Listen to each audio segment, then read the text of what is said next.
Mi yerno me arrastró a la notaría para que le firmara la finca, el trabajo de mi vida entera. Soy Ofelia, 72 años, viuda y apicultora, pero él no sabe que las abejas siempre protegen a su reina. El día empezó como todos los demás, con el sol colándose tibio por la ventana de la cocina, pintando rayas de luz sobre el suelo de baldosas gastadas. Afuera, el mundo despertaba en un concierto que solo yo parecía escuchar. El zumbido grave y constante de mis abejas iniciando su jornada, el canto de un par de tordos en el viejo nogal y el murmullo del viento peinando los campos de lavanda que mi Julián y yo habíamos plantado hacía más de 40 años. Para cualquiera era solo campo. Para mí era el latido de mi corazón hecho paisaje.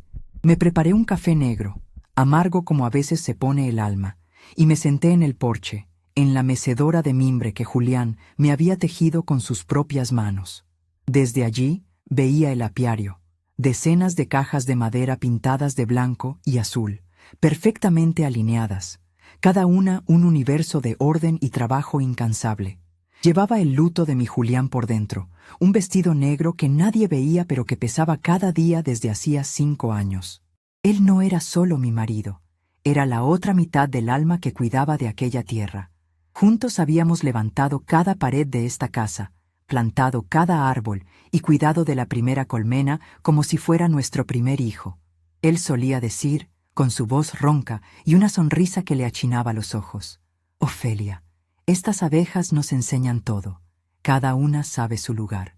Cada una trabaja por el bien de todas y defienden a su reina hasta el final». Yo era la reina de esa pequeña comarca de madera y alas, y Julián, mi rey consorte. Ahora solo quedaba yo. La paz de la mañana se rompió con el sonido de un motor que no pertenecía a nuestro camino de tierra.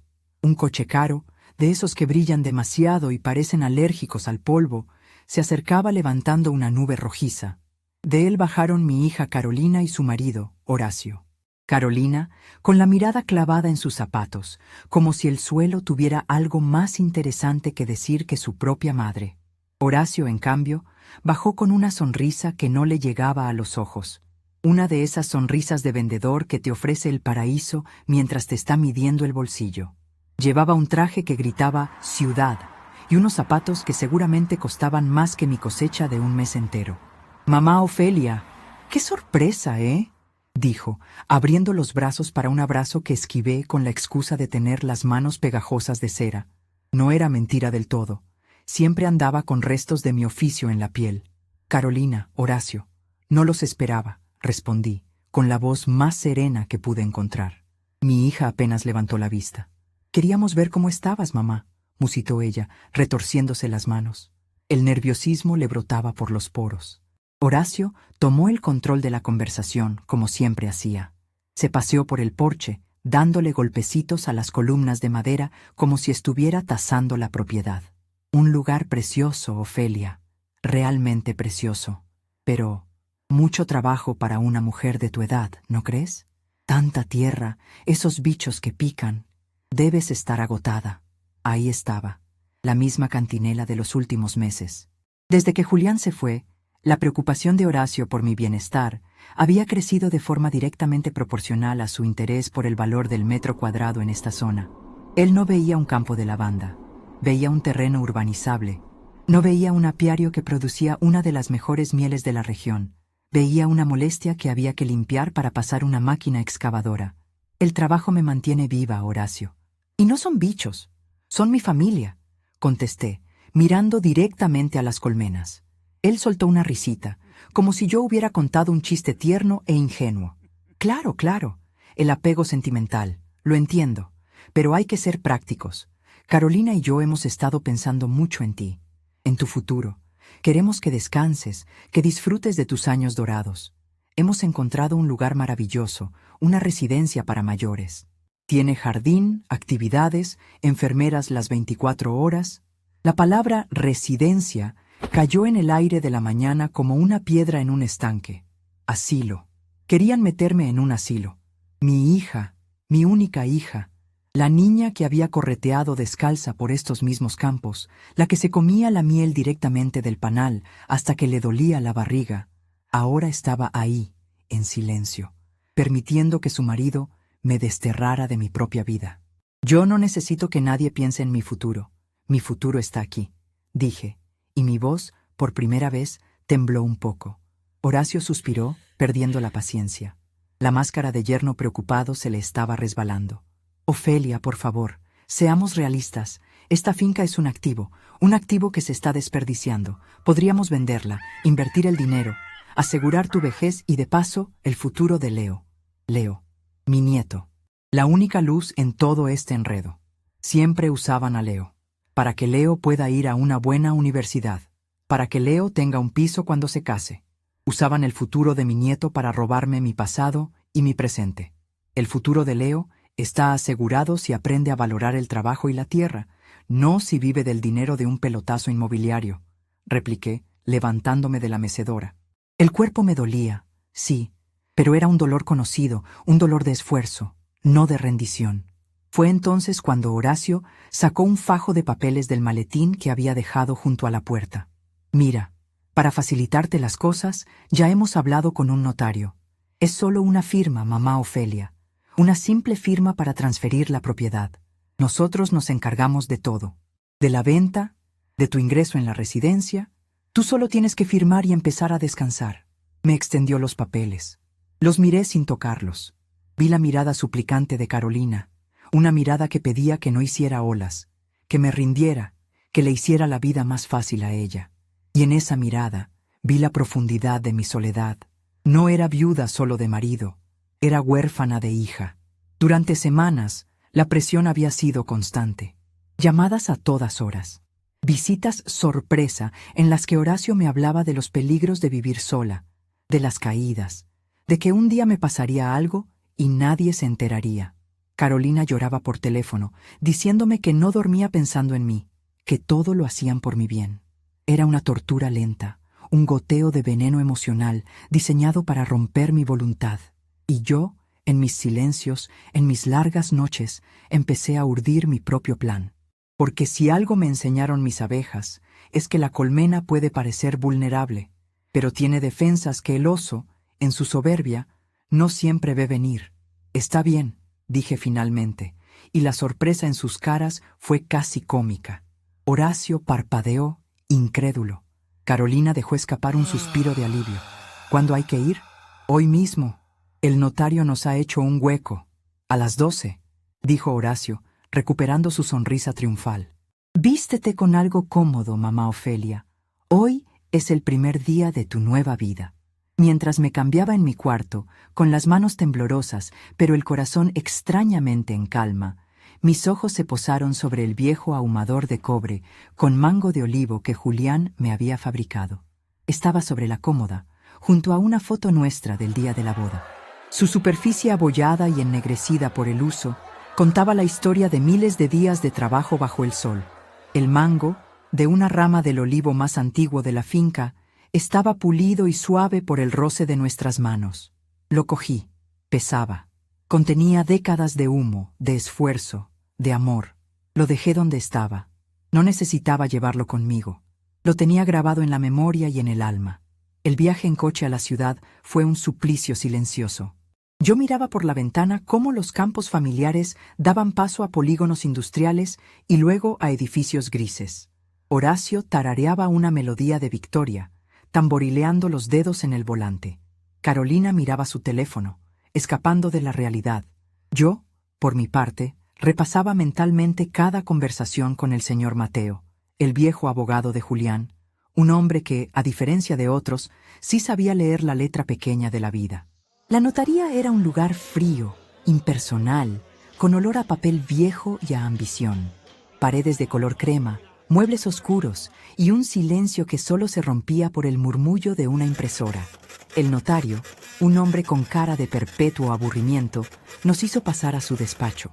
Nos sentamos frente a un escritorio inmenso. Horacio se inclinó hacia adelante, ansioso, como un depredador, a punto de saltar sobre su presa. El notario recitó unas cuantas frases legales con la monotonía de quien lee una lista de la compra. Puso los papeles frente a mí, una pila de hojas llenas de párrafos apretados que a cualquiera le darían dolor de cabeza. Aquí, por favor, dijo el notario, señalando la línea de puntos al final del documento. Horacio, incapaz de contenerse, se levantó un poco de su silla, se inclinó sobre la mesa, su aliento apestando a café y a prisa. Cogió el documento y lo acercó más a mí, casi metiéndomelo por los ojos. Su voz fue un susurro sibilante y cruel, solo para que yo lo oyera. «¡Firma rápido, vieja! La finca es nuestra, y tú vas al asilo». Rió por lo bajo, una risa corta, fea. Miré a mi hija. Carolina se encogió en su silla, mirando un punto abstracto en la alfombra. No había ayuda allí, no había familia, solo cómplices. Me quedé en silencio por un instante. Un silencio denso, pesado. Sentí el peso de 72 años, de un amor perdido, de una traición presente. Pero debajo de todo eso, sentí una corriente de fuerza fría y clara, como el agua de un pozo profundo. Levanté la vista y miré a Horacio directamente a los ojos. No había miedo en mi mirada. Quizás, solo quizás, había un poco de lástima. Él no leyó las letras chiquitas. Él solo veía la firma, el premio gordo. No se dio cuenta de que el documento que me había preparado el señor Mateo, y que yo había sustituido con la ayuda de un mensajero amigo justo antes de entrar, era ligeramente diferente al que él creía que era. Con una calma que los descolocó, cogí la pluma. La tinta era de un azul oscuro, casi negro. Mi mano no tembló. Deslicé la punta sobre el papel, trazando mi nombre. Ofelia Ramos. Una firma que había practicado durante toda una vida, la misma con la que firmé mi acta de matrimonio, la que usé para registrar mi primera cosecha de miel, la que estampé en el certificado de nacimiento de Carolina. Firmé. «Quiero una copia», dije, con la voz firme. Horacio soltó una carcajada. «¿Una copia? ¿Para qué? ¿Para decorar las paredes del asilo? Désela, désela, que tenga un recuerdo». El notario, ajeno al drama, hizo una fotocopia y me la entregó. La doblé con cuidado, despacio, y la guardé en mi bolso. Horacio ya estaba de pie, estrechándole la mano al notario, dándole palmadas en la espalda a Carolina. Su victoria era total, o eso creía él. Salí del despacho primero. Caminé por el pasillo de baldosas frías, escuchando sus risas de celebración a mis espaldas. Abrí la pesada puerta de madera de la notaría y salí a la calle ruidosa y anónima. El sol de mediodía me dio en la cara. El aire olía a asfalto caliente y a tubos de escape. Un mundo que no era el mío, pero en mi bolso, junto a mi monedero y mis llaves, llevaba un papel. No era un símbolo de mi derrota. Era la llave de la jaula en la que ellos mismos se acababan de meter. La puerta de la notaría se cerró detrás de mí, sellando su júbilo ignorante. Y yo, por primera vez en mucho tiempo, sonreí. El viaje de vuelta fue un ataúd de metal rodando bajo el sol. Horacio conducía con una mano. La otra tamborileaba sobre el volante de cuero, una percusión de triunfo que me taladraba los nervios. Carolina seguía pegada a su teléfono, pero ya no tecleaba. Solo miraba la pantalla apagada, como si en su propio reflejo buscara a alguien a quien no reconocía. Yo iba en el asiento de atrás, la copia del contrato doblada en mi bolso como una promesa afilada. Tenía la espalda recta, la mirada fija en el paisaje que se desbobinaba al revés, huyendo de la ciudad para volver a casa. Mi casa, por ahora.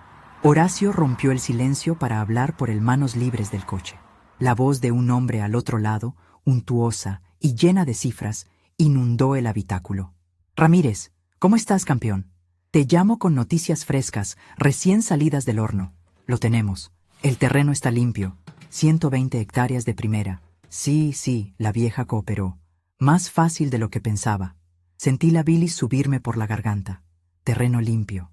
Así llamaba a mis campos de lavanda, al nogal que plantó el padre de Julián, a la tierra que había absorbido nuestro sudor durante 40 años.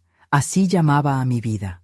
Carolina se removió en su asiento, incómoda, y subió el volumen de la radio, pero la voz de Horacio, henchida de arrogancia, lo atravesaba todo. «Escúchame, para la semana que viene quiero las máquinas allí. Hay que arrancar toda esa maleza púrpura que tiene, y sobre todo, deshacerse de los bichos. Tiene unas cajas de madera llenas de abejas, una plaga. Llama a un fumigador, a quien sea, pero que no quede ni una. Empezamos a parcelar en cuanto esté despejado». «No, el pago es seguro. Te envío una copia de la escritura esta misma tarde. Brindaremos pronto, Ramírez. Un abrazo, fenómeno. Colgó. El silencio que dejó era más ruidoso que sus palabras. Se miró por el espejo retrovisor, buscando mis ojos. Quería ver mi derrota, mi desesperación. Encontró mi calma. Eso lo descolocó. ¿Ha oído, suegra? El progreso. Eso es lo que es. No se puede vivir anclado en el pasado. Hay que mirar al futuro, el futuro de Leo. El futuro de Leo, repetí, y mi voz sonó como el roce de hojas secas. Carolina, por fin, se giró. Tenía los ojos enrojecidos. Mamá, por favor, será lo mejor. En la residencia estarás cuidada. Harás amigas de tu edad, jugarás a las cartas, tendrás tus comidas a la hora. No tendrás que preocuparte por nada. ¿Sabes, Carolina? Le dije, mirándola con una tristeza que me pesaba más que la edad. Tu padre siempre decía que la peor preocupación es no tener nada por lo que preocuparse. Eso no es vida, es una sala de espera. Mi hija se encogió y volvió a mirar hacia adelante. El resto del camino fue un murmullo de la radio y el zumbido de mis pensamientos, que trabajaban a toda máquina, ordenados y febriles como una colmena en plena producción. Yo no estaba planeando una batalla. La batalla ya la había librado y ganado en el despacho del señor Mateo. Ahora solo estaba orquestando la puesta en escena. Cuando el coche enfiló el camino de tierra y la nube de polvo rojizo se levantó tras nosotros, mi corazón dio un vuelco. El olor a lavanda y a cera caliente me recibió como un abrazo. Vi las cajas blancas y azules, mis colmenas, y sentí una oleada de fuerza. No eran solo cajas de madera, eran mi ejército. Horacio aparcó con una brusquedad innecesaria, casi arrollando un macizo de margaritas. Se bajó del coche y se estiró, abriendo los brazos como si fuera el dueño del mundo. Ah, aire puro, aunque por poco tiempo. Pronto olerá a cemento fresco y a dinero. Caminó por el porche, sus zapatos caros crujiendo sobre la grava. Bueno, Ofelia, manos a la obra. Empieza a empaquetar tus cosas, lo que quepa en un par de maletas. No te emociones. En la habitación del asilo no hay mucho espacio. Te damos hasta el domingo por la tarde. El lunes a primera hora, sin falta, pasamos a recogerte para llevarte a tu nuevo hogar. Se llama Villa Serenidad. ¿No es un nombre encantador? Encantador, asentí, con una docilidad que lo sorprendió. Entré en la casa. El aire fresco del interior, el olor a madera vieja y a miel, me envolvió. Era el olor de mi vida. Fui directamente a la cocina y puse la cafetera al fuego. Carolina me siguió, con pasos vacilantes. ¿Quieres un café, mamá?, preguntó, con una voz pequeña, como cuando era niña y había hecho una travesura. No, lo preparo para mí, contesté sin mirarla. Abrí la despensa y saqué un tarro de mi mejor miel, la de flor de romero. Serví el café en mi taza de siempre, la que tenía un borde ligeramente descascarillado, y le eché una cucharada generosa de miel. El líquido dorado se hundió en el café negro, creando un remolino ambarino. Me senté a la mesa de la cocina, la misma donde Carolina había hecho sus deberes del colegio, y sorbí el café caliente. El sabor, a la vez amargo y dulce, me ancló al presente. Horacio entró, frotándose las manos. Perfecto. Mientras la vieja hace sus maletas, nosotros podríamos empezar a hacer un inventario. Hay que ver qué trastos se pueden vender. Se quedó de pie, esperando una reacción, una protesta, un llanto. No le di nada. Seguí bebiendo mi café en silencio. Mi pasividad era una pared contra la que su crueldad rebotaba y le caía encima. Vi una chispa de irritación en sus ojos. No estaba disfrutando de su victoria tanto como había planeado. Voy a mi cuarto a descansar un poco. Ha sido un día largo, dije, levantándome de la silla. Dejé la taza en el fregadero y caminé hacia mi habitación. «No descanses demasiado», gritó Horacio desde la cocina. «El tiempo corre. Tic-tac, tic-tac». Cerré la puerta de mi cuarto y me apoyé en ella, respirando hondo. El corazón me latía con fuerza, pero no era miedo, era anticipación. Fui hasta la cómoda y miré la foto de Julián y mía. Él me sonreía, joven y fuerte, con el sol de nuestra boda en los ojos. «Ay, mi Julián», susurré, «si vieras en lo que se ha convertido nuestra niña. Pero no te preocupes, la reina todavía sabe cómo defender su colmena». Esperé. Escuché sus voces en el salón, discutiendo en susurros. Oí a Horacio abrir y cerrar cajones. Estaba buscando los títulos de propiedad, las escrituras, cualquier cosa de valor que pudiera encontrar. Dejé que buscara. No encontraría nada. El señor Mateo y yo habíamos sido muy cuidadosos. Todo lo importante estaba a buen recaudo desde hacía semanas. Cuando calculé que estaban lo suficientemente distraídos, saqué mi viejo teléfono móvil del cajón de la mesita de noche. Marqué un número que sabía de memoria. Respondieron al segundo tono. «Ismael», dije en voz baja. «¿Cómo estás, hijo?» «Doña Ofelia, qué gusto escucharla. ¿Todo bien?» La voz al otro lado era joven, fuerte y respetuosa. Ismael era el hijo de Ramiro, el mejor amigo de Julián. Había crecido en mis faldas y ahora tenía una pequeña empresa de transportes y maquinaria agrícola. Era un buen muchacho, leal como pocos. «Todo en orden, Ismael. Te llamo por lo que hablamos la semana pasada. Ha llegado el momento». Hubo un silencio al otro lado. Luego, la voz de Ismael, más seria. «¿Estás segura, doña Ofelia? Es un paso grande. Completamente segura. Necesito el camión más grande que tengas. Y a tus 2 hombres más fuertes y discretos. Mañana, antes de que cante el gallo, quiero que estéis aquí a las 5 en punto. Ni un minuto antes, ni un minuto después. Y trae las cajas especiales que te pedí, las que están ventiladas. Allí estaremos, doña Ofelia, como un reloj. Cuídese mucho. Tú también, hijo, y gracias». Colgué el teléfono y lo apagué. La primera pieza del tablero se había movido. Sentí un alivio inmenso. Salí del cuarto con el paso más firme que había tenido en meses. Horacio y Carolina estaban en el salón. Él tenía una botella de vino caro en la mano y 2 copas. «¡Ah, mírala! ¡La bella durmiente!», exclamó al verme. «Justo a tiempo para la celebración. Carolina y yo vamos a brindar por nuestro futuro brillante. Y por tu merecido descanso, claro». Descorchó la botella con un estallido que pretendía ser festivo, pero que sonó a violencia en el silencio de la casa. Sirvió el vino, un líquido rojo oscuro que parecía sangre en las copas. Le tendió una a Carolina, que la aceptó con mano temblorosa. «No bebo, Horacio, lo sabes», dije, cruzándome de brazos. Él se encogió de hombros. «Mejor, más para nosotros». Se bebió la mitad de su copa de un solo trago. «Oye, una cosa que se me olvidaba», dijo, limpiándose la boca con el dorso de la mano. «A todo esto, ¿dónde está el niño? ¿Leo? He pensado que sería un detalle que se despidiera de su abuela antes de que la empaquetemos para siempre». Su sonrisa era puro veneno. Carolina bajó la mirada, avergonzada, y entonces, por primera vez en todo el día, yo sonreí. Una sonrisa lenta, deliberada, que no me llegó a los ojos. Mis ojos estaban fríos como el acero.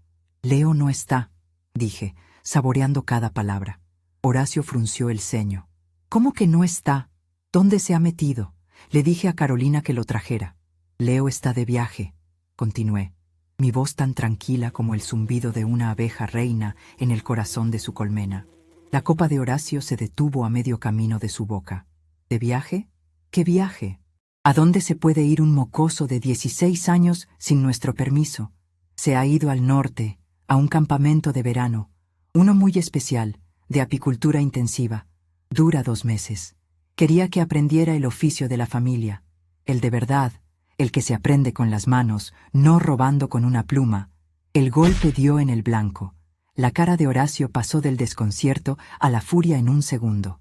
Carolina levantó la cabeza de golpe, sus ojos desorbitados. «¿Con qué dinero?», siseó Horacio. «¿Con qué maldito dinero lo has mandado a ninguna parte?». «Con el suyo, por supuesto», respondí, imperturbable. Esta mañana, antes de nuestro agradable paseo a la ciudad, fui al banco y le transferí la totalidad del fondo para sus estudios, el que su abuelo Julián y yo le dejamos. Era su dinero, al fin y al cabo. Y he decidido que su mejor educación, ahora mismo, es estar lejos de vosotros». El color desapareció de la cara de Carolina. «Pero, mamá, ese dinero era para la universidad, su futuro. Su futuro es aprender a ser un hombre de bien, Carolina. Y eso no se lo vais a enseñar vosotros», sentencié. «Usabais su futuro como un arma para robarme el mío. Ahora ya no tenéis esa arma». Horacio estrelló su copa contra la chimenea de piedra. El cristal se hizo añicos y el vino tinto salpicó la pared como una herida abierta. «¡Vieja loca! ¡Estás loca! ¡Nos has robado!». «Yo no he robado nada», dije, y di un paso hacia él.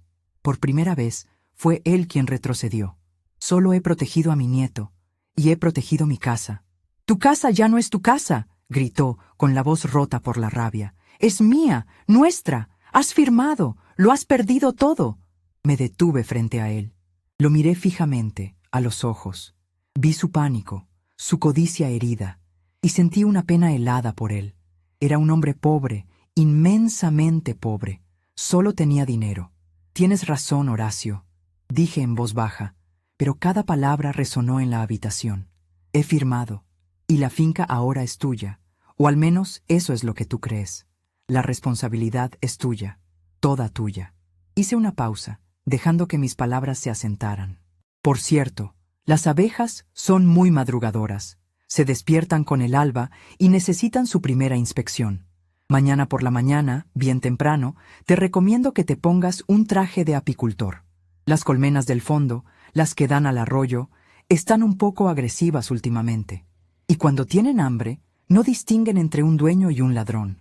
Me di la vuelta, dándoles la espalda.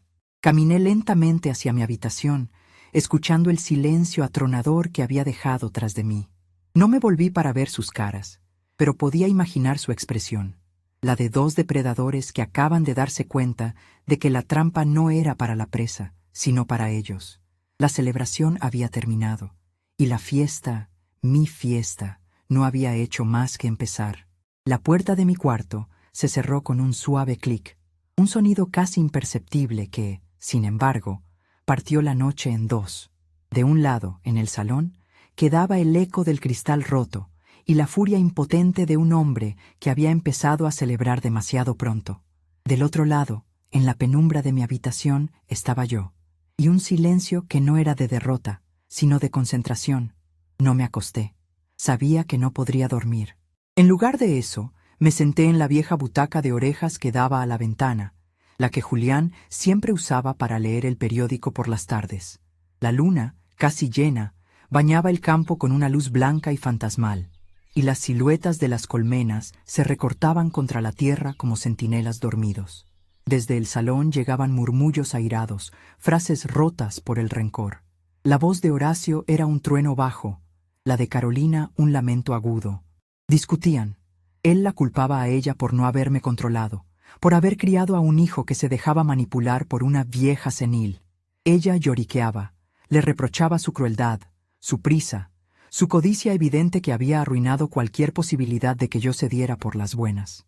Eran los sonidos de una alianza podrida deshaciéndose bajo presión. Yo escuchaba sin sentir nada, como quien oye llover a lo lejos. Hacía mucho tiempo que el dolor que ellos podían causarme se había transformado en otra cosa, en combustible. Me levanté y caminé descalza sobre las frías baldosas de madera. Mis pies conocían cada crujido, cada desnivel. Fui hasta la cómoda donde reposaba la foto de mi boda y a su lado el ahumador de cobre. Lo tomé en mis manos. El metal estaba frío, pero el mango de olivo, pulido por décadas de uso, parecía guardar todavía el calor de la mano de Julián y de la mía. Era más que una herramienta. Era un cetro, el símbolo de un reino construido grano a grano, flor a flor, zumbido a zumbido. Lo apreté contra mi pecho. No había lágrimas. Hacía mucho que había aprendido que el luto más profundo no se llora, se honra. Y la mejor forma de honrar a Julián era proteger lo que habíamos construido juntos. Dejar que un buitre como Horacio lo devorara no era una opción. Era una profanación. Pasé las siguientes horas en un estado de vigilia tranquila. No empaqué nada. No había nada que empaquetar en 2 maletas que no pudiera reemplazar. Mi vida no estaba en los vestidos viejos del armario ni en los platos desconchados de la alacena. Mi vida estaba ahí fuera, en la tierra, bajo la luna. Esperé escuchando cómo la casa se iba silenciando. Oí una puerta cerrarse de un portazo, la del cuarto de invitados, donde dormían. Después, un silencio tenso, pesado, el silencio de 2 personas que duermen en la misma cama dándose la espalda. Mucho antes de que el cielo empezara a clarear por el este, cuando la noche era más oscura y el aire más frío, me vestí. Me puse mis ropas de trabajo, unos pantalones recios, una camisa de manga larga y mis viejas botas de cuero. No me miré al espejo. Sabía la cara que tenía. la de una mujer que iba a la guerra. Salí de la habitación sin hacer ruido. La casa olía a vino derramado y a rabia estancada. Crucé el porche y me adentré en la oscuridad del jardín. El rocío de la mañana me mojaba los tobillos. El aire olía a tierra húmeda y a lavanda. Me paré junto a la primera fila de colmenas y puse una mano sobre la madera fría de una de las cajas. Sentí la vibración sutil, el rumor de miles de vidas bullendo en su interior. «Tranquilas, mis niñas», susurré. «Ya estoy aquí, nos vamos a casa». A las 5 en punto, tal como habíamos quedado, oí el sonido. No era el rugido agresivo del coche de Horacio.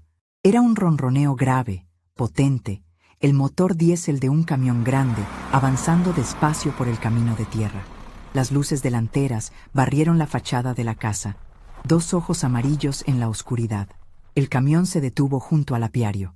La puerta del conductor se abrió y de ella bajó la silueta alta y fuerte de Ismael. Otros 2 hombres, igual de corpulentos y silenciosos, bajaron del otro lado. «Doña Ofelia», dijo Ismael en voz baja, quitándose la gorra a modo de saludo. Su voz era un bálsamo de respeto en aquella atmósfera envenenada. «Has sido puntual, hijo», le respondí, «como tu padre». Él sonrió levemente. «Mi padre decía que la puntualidad es el respeto por el tiempo de los demás. Y su tiempo es valioso, doña Ofelia. ¿Estamos listos?» Asentí. «Listos. Las del fondo primero. Son las más activas al amanecer». No hicieron falta más instrucciones. Ismael y sus hombres se movieron con una eficiencia y un cuidado que me llenaron de orgullo. No eran simples transportistas, eran hombres de campo. Conocían el peso de las cosas, el valor del trabajo bien hecho. Se pusieron unos trajes de protección blancos y abrieron la parte trasera del camión. Dentro había unas estructuras especiales, unas estanterías diseñadas para transportar las colmenas de forma segura, con una ventilación adecuada. Todo como yo se lo había pedido. Empezaron el trabajo. Con movimientos coordinados, sellaban la entrada de cada colmena con una rejilla para que las abejas no salieran, y luego, entre 2, levantaban las pesadas cajas y las depositaban con suavidad en el camión. El único sonido era el de sus botas sobre la tierra húmeda, algún quejido por el esfuerzo y el zumbido sordo y creciente de las abejas, que notaban el movimiento y protestaban desde dentro de su encierro. Era una operación silenciosa, casi fantasmal, bajo la primera luz grisácea del alba. Habían trasladado ya casi la mitad del apiario, cuando una luz se encendió en el interior de la casa. Luego, la puerta del porche se abrió de golpe, rebotando contra la pared. Horacio apareció en el umbral, en pijama, con el pelo revuelto y la cara hinchada de sueño y de ira. Detrás de él, envuelta en una bata, estaba Carolina, con una expresión de puro pánico. «¿Pero qué demonios está pasando aquí?», gritó Horacio, y su voz rasgó la paz de la mañana. «¿Quiénes son ustedes? Largo de mi propiedad ahora mismo». Ismael y sus hombres se detuvieron y se giraron para mirarme. Yo, que había estado supervisando la carga, me acerqué despacio, hasta interponerme entre ellos y Horacio. «Buenos días, Horacio», dije, con una calma que pareció enfurecerle aún más. «Veo que al final has madrugado. No quería despertarte». «Despertarme. Me despierto y me encuentro a una banda de ladrones llevándose mis cosas», espetó, bajando los escalones del porche de 2 en 2. Se plantó frente a mí, con el pecho hinchado. Era más alto que yo, pero en ese momento se me antojó pequeño, un niño malcriado teniendo una rabieta. «No están robando nada, Horacio. Solo trasladan mis pertenencias», repliqué, manteniendo mi voz firme y baja. Se rió, una risa seca, incrédula. «¿Tus pertenencias? ¿Esto?», dijo señalando con un gesto amplio las colmenas que quedaban. «Estas cajas son parte de la finca. Son instalaciones. Están en el terreno que tú misma me firmaste ayer. Se quedan aquí», se dirigió a Ismael.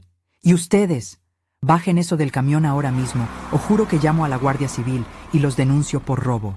Ismael me miró, esperando mi señal.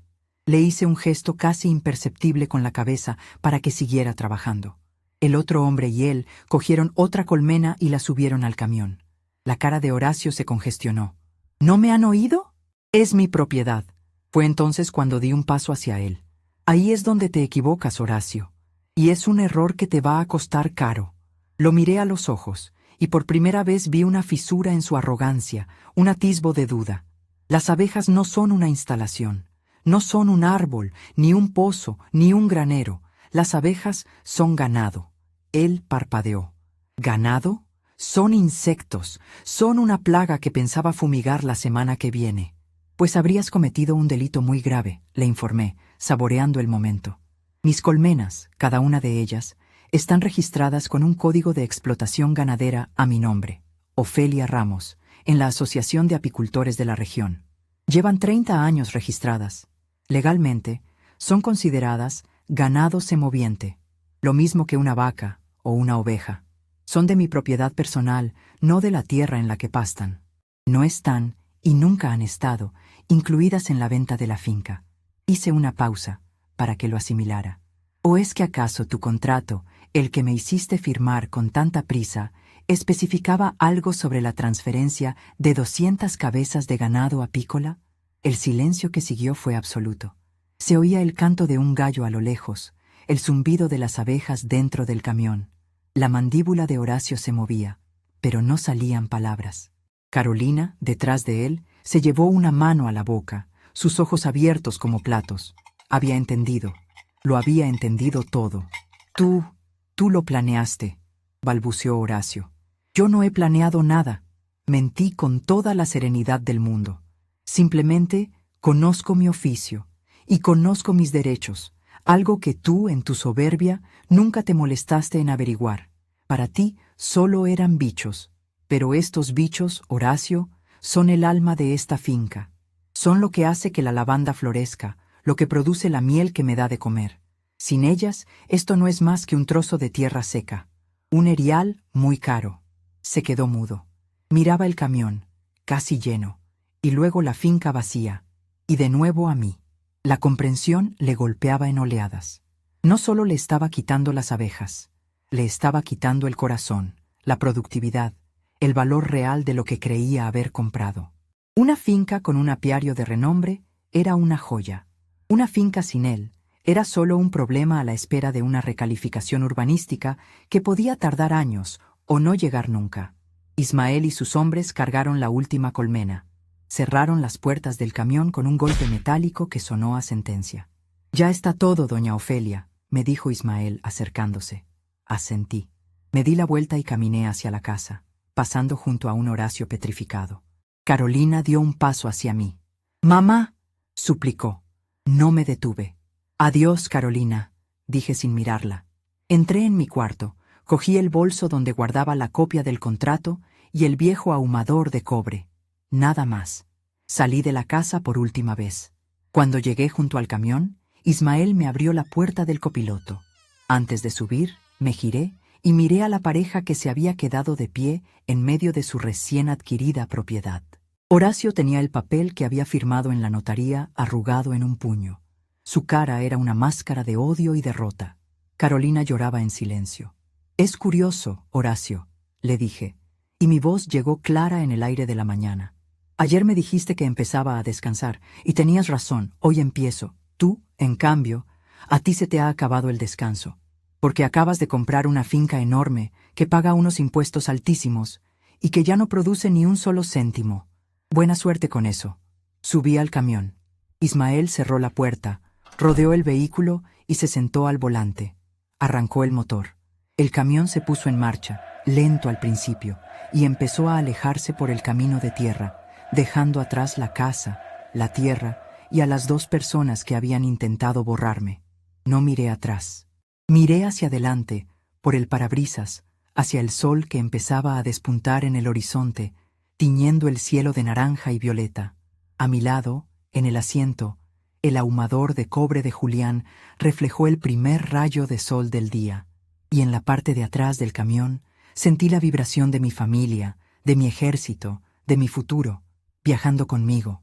El camión se movía como un animal grande y cansado, devorando la cinta de asfalto que se desenrollaba ante nosotros en la luz incierta del amanecer. El mundo más allá del parabrisas era una acuarela de grises y azules que lentamente se teñía de rosa en el horizonte.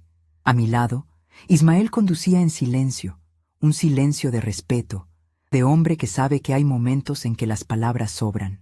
El único sonido constante era el ronroneo del motor y se aguzaba el oído un zumbido profundo y colectivo que venía de la caja del camión. Era el canto de mi ejército, el latido de mi colmena, mi verdadera casa a cuestas. Yo no miraba hacia atrás. Mirar atrás es para los que se arrepienten o para los que tienen miedo de ser perseguidos. Yo no sentía ni lo uno ni lo otro.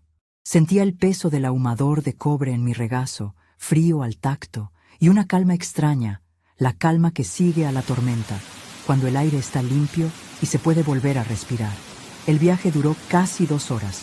Dejamos atrás mis campos, mi comarca, y nos adentramos en un valle vecino, de tierras más rojizas y colinas más suaves, salpicado de olivares centenarios. Finalmente, Ismael redujo la velocidad y tomó un desvío por un camino de cipreses. Al final del camino, nos esperaba una casa de campo, más pequeña y humilde que la mía, pero con el mismo aire de dignidad de haber sido vivida y amada. Un hombre mayor, de espaldas anchas y manos como sarmientos, nos esperaba en el porche. Era Ramiro, el padre de Ismael, el mejor amigo que tuvo mi Julián. Cuando el camión se detuvo, Ramiro se acercó a mi puerta y la abrió antes de que Ismael pudiera bajar. Me tendió una mano callosa y fuerte.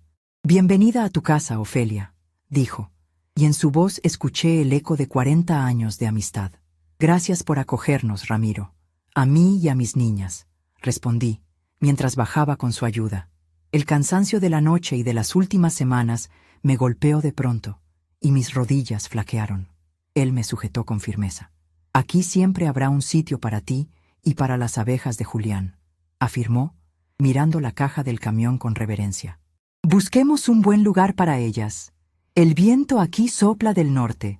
Las pondremos al abrigo de esa loma, junto al campo de romero silvestre. Les gustará».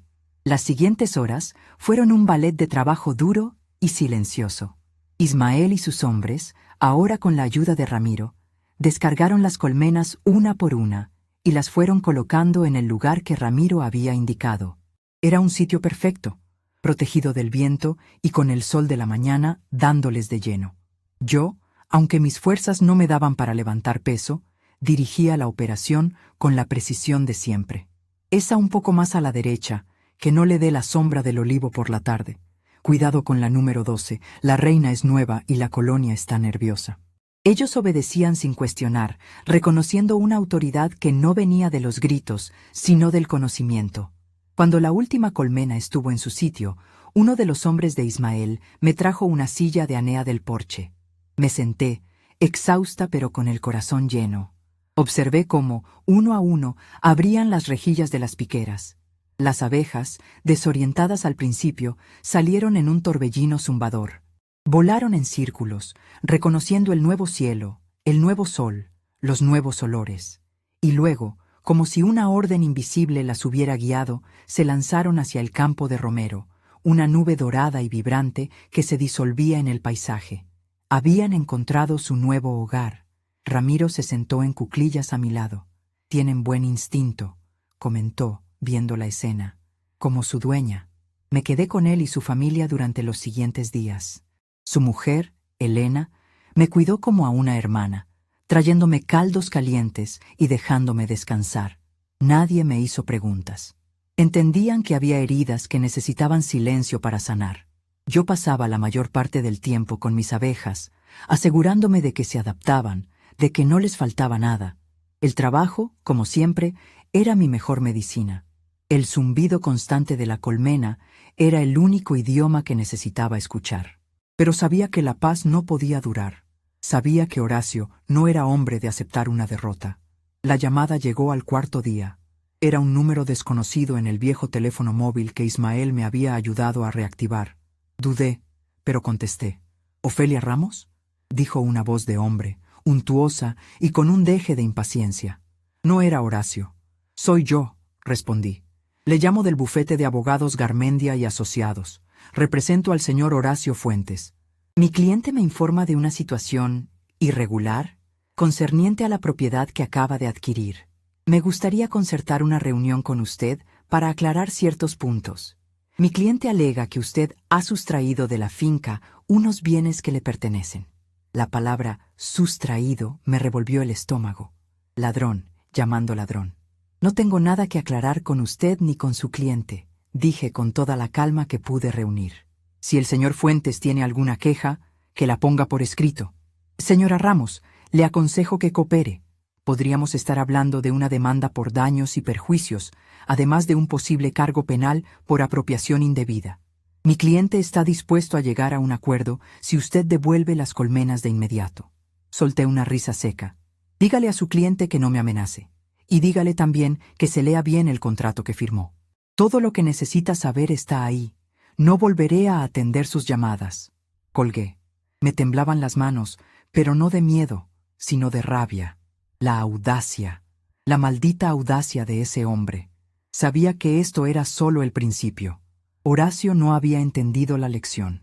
Creía que esto era una batalla por unas cuantas cajas de madera con insectos. No entendía que la guerra era otra, y que él ya la había perdido el día que me arrastró a aquella notaría. 2 días después, apareció. El coche caro y brillante, cubierto de una fina capa de polvo del camino, desentonaba por completo frente a la humilde casa de Ramiro. Horacio se bajó del asiento del conductor. No venía sonriendo. Su cara era una máscara de furia contenida. Carolina se bajó del otro lado, más delgada, con unas ojeras oscuras que le comían la cara. Parecía un fantasma. Yo los estaba esperando. Ramiro había insistido en quedarse a mi lado, pero se lo había prohibido. Esto es cosa mía, Ramiro, de mi familia. Estaba sentada en el porche, en una mecedora, con una taza de manzanilla entre las manos. No me levanté cuando se acercaron. ¿Qué quieres, Horacio?, pregunté, sin invitarles a sentarse. Vengo a por lo que es mío, dijo, plantándose al pie de los escalones del porche. Su voz era un gruñido. Mis abogados ya me han explicado la estupidez esa del ganado. Eres una víbora muy lista, vieja, lo reconozco, pero se te ha acabado el juego. Vas a devolverme las abejas, y vas a pagarme por cada día de producción que he perdido por tu culpa. Tomé un sorbo de manzanilla. Estaba tibia. Ya te lo dije por teléfono, no te debo nada, y no te voy a devolver nada. No estás en posición de negociar, gritó, subiendo un escalón. Puedo hacerte la vida imposible. Puedo demandarte, arrastrarte por los juzgados hasta que no te quede ni un céntimo. Eres una vieja sola. ¿Quién te va a defender? Carolina, que había permanecido en silencio, dio un paso adelante. Horacio, por favor, musitó. Tú te callas, le espetó él sin mirarla. Esto es culpa tuya por no haber sabido manejar a tu madre. Volvió a mirarme. Así que, ¿qué va a hacer, Ofelia? ¿Por las buenas o por las malas? Dejé la taza sobre una mesita de madera. Metí la mano en el bolsillo de mi delantal y saqué un papel doblado. Era la copia del contrato que firmamos en la notaría. La desdoblé despacio. El silencio era total, solo roto por el zumbido lejano de mis abejas trabajando en el campo de romero. Dices que tus abogados te han explicado lo del ganado, Horacio. Pero parece que no se han leído el contrato con mucho detenimiento. O quizás tú no les diste la copia completa. Alicé el papel sobre mis rodillas. Es curioso, tenías tanta prisa, estabas tan emocionado con tu gran victoria, que solo te fijaste en la cláusula de la transferencia de la propiedad. Pero te saltaste una parte muy interesante, la cláusula séptima, la que habla de las cargas y gravámenes. Frunció el ceño. ¿Qué tonterías estás diciendo ahora? Nada de tonterías. Es todo muy legal. Verás, cuando mi Julián y yo pedimos el último crédito para modernizar el sistema de extracción de miel y ampliar el apiario, lo hicimos poniendo la finca como garantía. Un crédito bastante grande, por cierto. 250.000 euros. Hemos estado pagándolo religiosamente durante los últimos años, pero claro, todavía queda bastante por devolver. La cara de Horacio empezó a cambiar. El color rojizo de la ira fue dando paso a una palidez cerosa. Carolina se llevó una mano al pecho. El señor Mateo, mi abogado, un hombre muy meticuloso, se aseguró de que el contrato de venta que firmaste fuera lo que se llama una venta de cuerpo cierto. Eso significa que compras la propiedad tal y como está, con todo lo bueno y con todo lo malo. En la cláusula séptima, apartado B, que tú obviamente no leíste, se especifica claramente que el comprador, es decir, tú Horacio Fuentes, con tu nombre y tu número de documento, asume la totalidad de las deudas, créditos y cargas hipotecarias pendientes que pesen sobre la finca en el momento de la firma. Hice una pausa para que el peso de mis palabras le cayera encima. Fue como ver un edificio derrumbarse a cámara lenta. Tú mientes, susurró, pero su voz no tenía convicción. ¿Miento? No tengo por qué.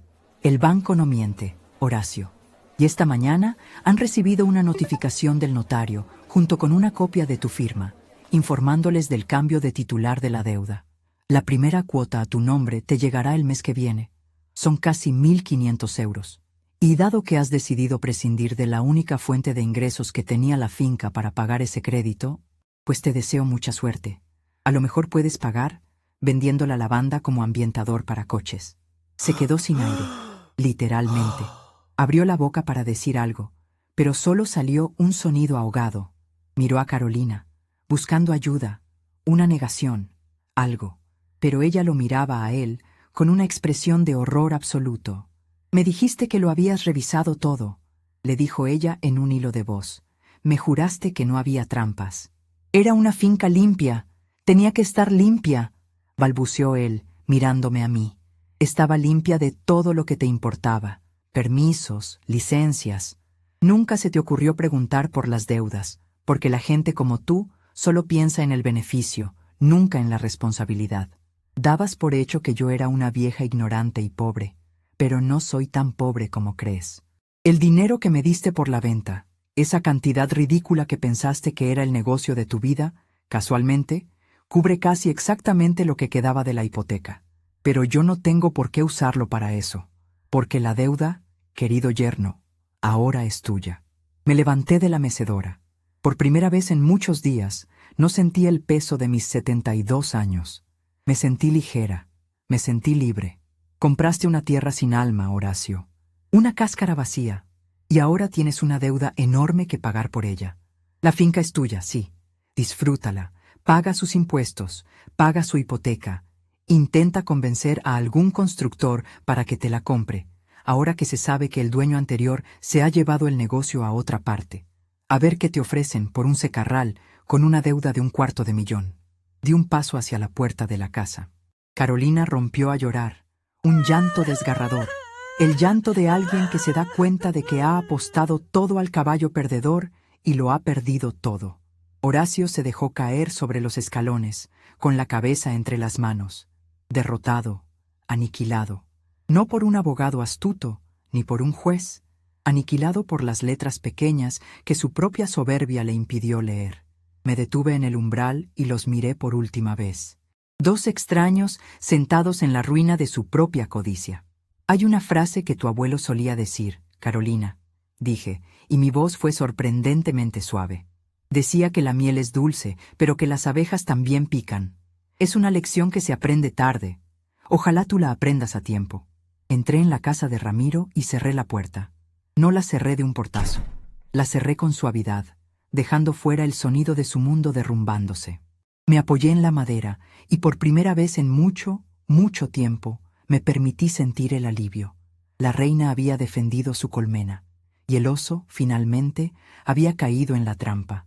Cerré la puerta y el sonido de los sollozos de mi hija quedó del otro lado de la madera, amortiguado, como un recuerdo lejano.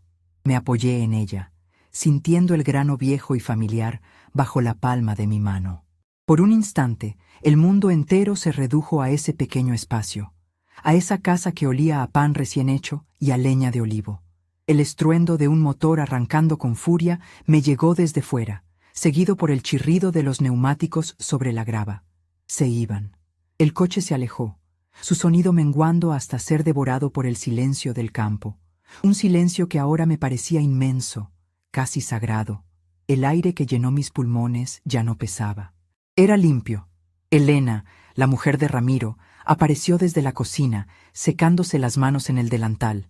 Tenía los ojos llenos de una pregunta que no se atrevía a formular. No hizo falta. Me miró, vio el cansancio que se me había instalado de golpe en los hombros, la tensión abandonando mi rostro, y simplemente asintió. «El caldo está caliente, Ofelia», dijo en voz baja, Y te he preparado la cama del cuarto del fondo. Le da el sol por la mañana. No dije nada. Solo caminé hacia la cocina. Me senté a la mesa y dejé que me sirviera un tazón de caldo humeante. Mis manos temblaban un poco al coger la cuchara. No era un temblor de miedo, sino de alivio, como cuando un músculo que ha estado en tensión durante días por fin se relaja. Cada sorbo de aquel caldo de verduras, simple y honesto, era como si me devolviera a la vida. No me di cuenta de cuánta hambre tenía, no de comida, sino de paz. Los días que siguieron fueron una bruma de rutinas tranquilas. Me levantaba con el sol, me tomaba un café con Ramiro mientras el mundo despertaba, y luego me iba con mis abejas. Ellas se habían adaptado a su nuevo hogar con una facilidad asombrosa.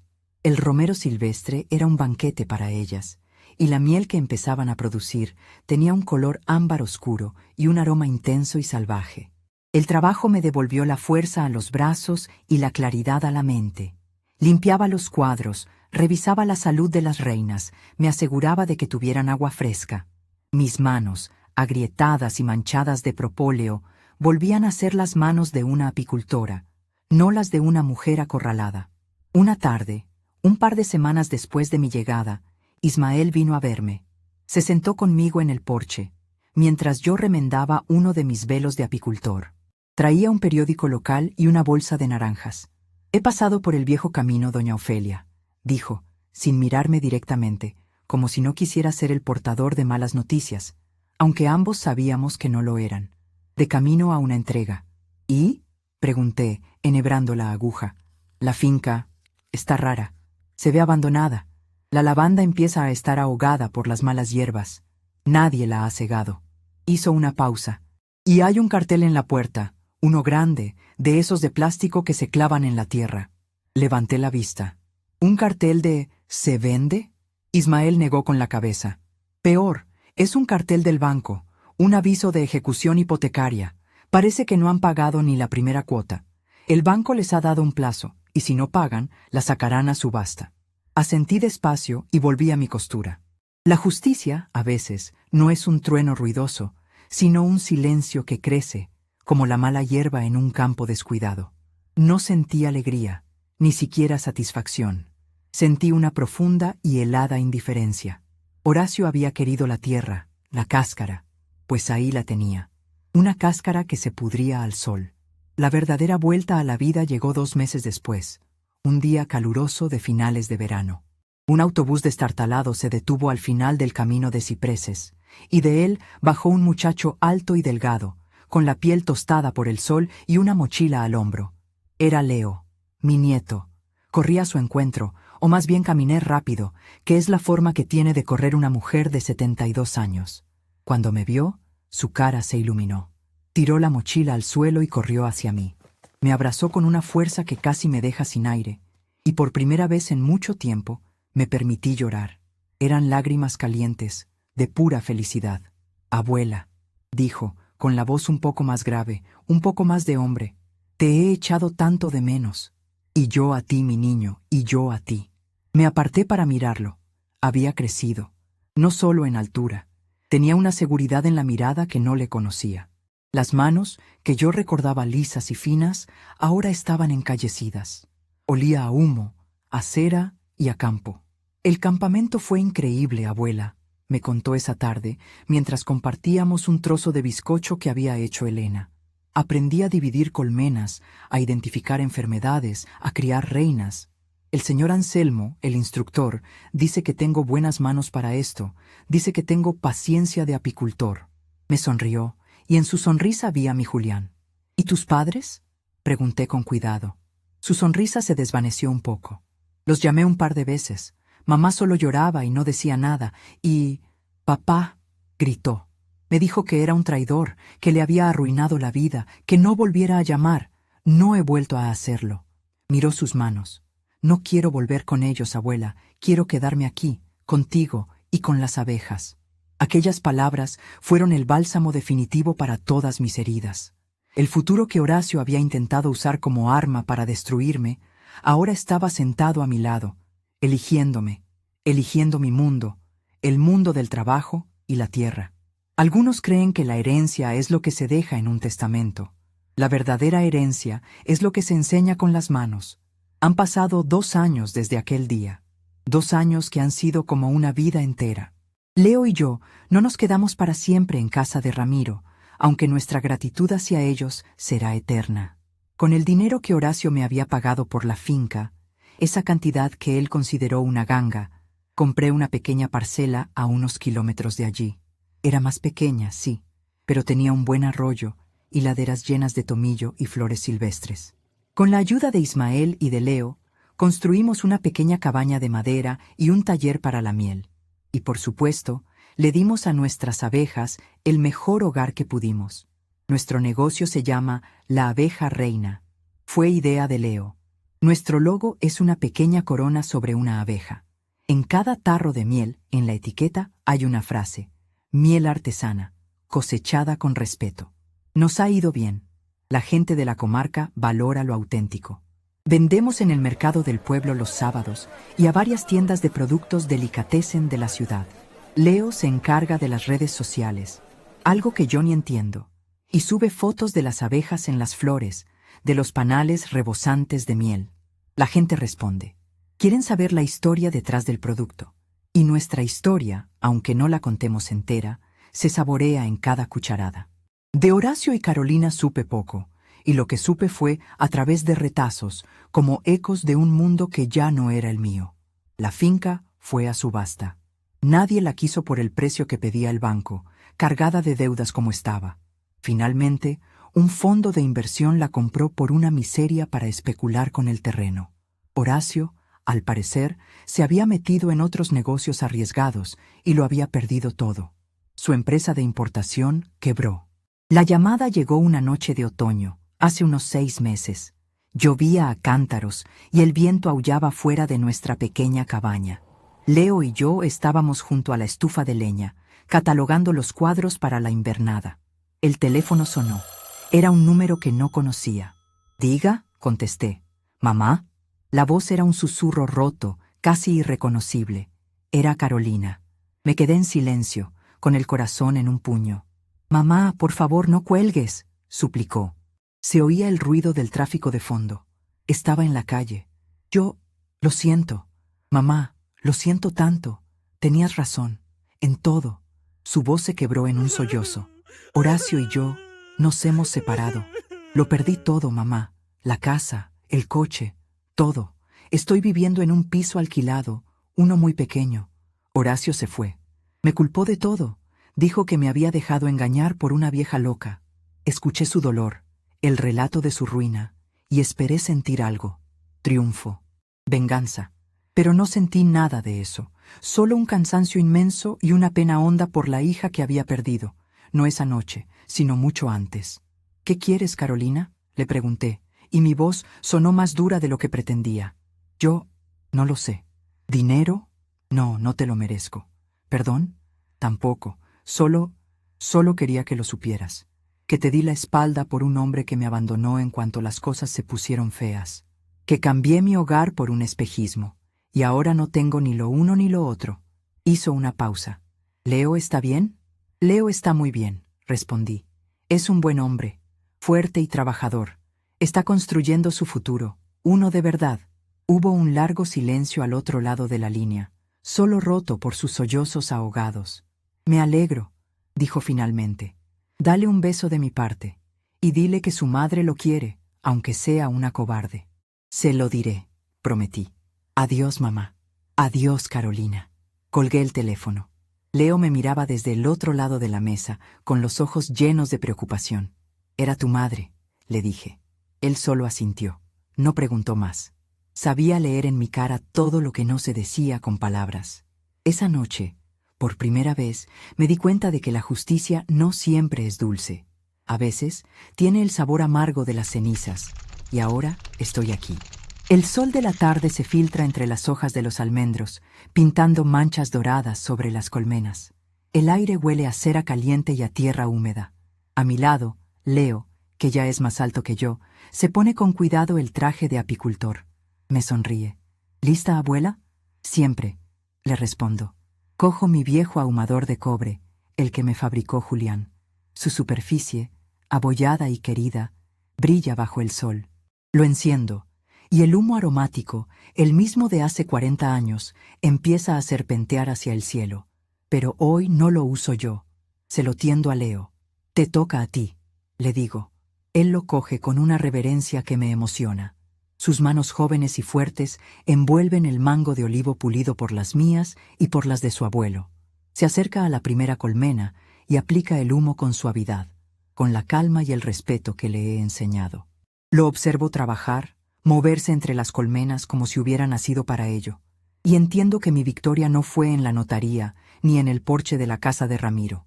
Mi victoria es esta, es este momento, es este muchacho, es el futuro zumbando a nuestro alrededor. El sonido de las abejas, grave y constante, lo llena todo. No es el sonido de una plaga, ni de un activo, ni de una venganza. Es el sonido de la vida. Es el latido de mi corazón hecho colmena.